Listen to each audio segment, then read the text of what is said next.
جماعت اسلامی نے petroleum levy کے خلاف آج شام 4 بجے لاہور میں وزیر اعلیٰ ہاؤس اور باقی صوبوں کے 3 گورنر ہاؤسز کے باہر دھرنے کا اعلان کر دیا۔ لاہور میں پریس کانفرنس کرتے ہوئے امیر جماعت اسلامی حافظ نعیم الرحمان نے خبردار کیا کہ اگر حکومت نے دھرنے میں رکاوٹ یا کوئی ایڈونچر کرنے کی کوشش کی تو پلان بھی تیار ہے۔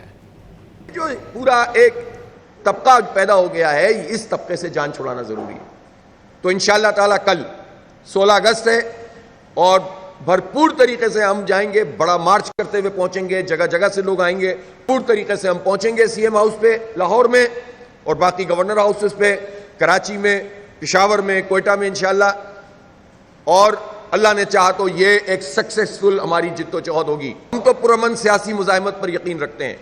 لیکن اگر گورنمنٹ نے اس پورے عمل میں چھیڑ چھاڑ کی اور راستہ روکنے کی کوشش کی تو ہمارے پاس سارے آپشن موجود ہیں۔ پلان الحمدللہ ہم نے کر لیا ہے، ہماری ٹیم پوری موجود ہے، یہ سب چیزیں ہم نے طے کر لی ہیں کہ اگر انہوں نے کوئی ایڈونچر کرنے کی کوشش کی تو پھر کس طرح سے ان کی کوششوں کو ہم آگے پیچھے کریں گے۔